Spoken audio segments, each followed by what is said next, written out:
Looks like this patient could use some more flossing.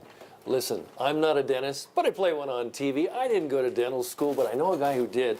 Dr. Knabel's with us here from Big Sky Dental. Good to see you, Doc. How are things? Not bad. How are you today? I'm doing good, but I kind of get nervous when I see all the equipment in here and everything. Should people get nervous when they come to the dentist office? We don't bite. Oh, I'm glad you don't bite. We're here today to talk about gum disease. There's more to your mouth than just your teeth, and you guys specialize in gum disease too. What goes on? What can we do? What can people do to prevent gum disease? Number one is to come and see us, make sure you don't have it. And if you do, let us treat it for you. So how does somebody know if you're actually at risk, if you actually have gum disease? You know, the problem with gum disease is it's very silent. It doesn't really show itself with pain or sensitivity. Very rarely do I have somebody that come in and say, hey, doc, I've got gum disease. You know, let's treat it. Once in a while that happens, but not very often. So you're not hurting, you're not swollen, you're not necessarily bleeding or anything like that? You may be having those symptoms, but it may seem normal to you.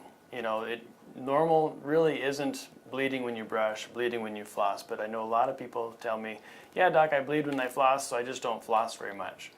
And it actually makes it worse.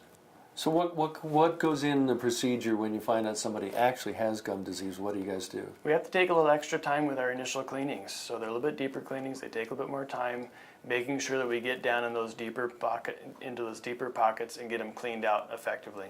Is there any pain involved in that? If it is a deeper pocket, we can numb you. We generally numb for those deeper cleanings so that you're comfortable during the procedure. You may be a little bit sore afterwards because we are doing basically wound care for these areas that are already ulcerated and having issues. Gum disease can go beyond your dental health, right? Definitely. They have linked it systemically. So gum disease, they've linked it to heart disease, diabetes, that kind of stuff. So they found that if your gum disease is under control and you have diabetes, you'll have better chance of regulating your diabetes more effectively.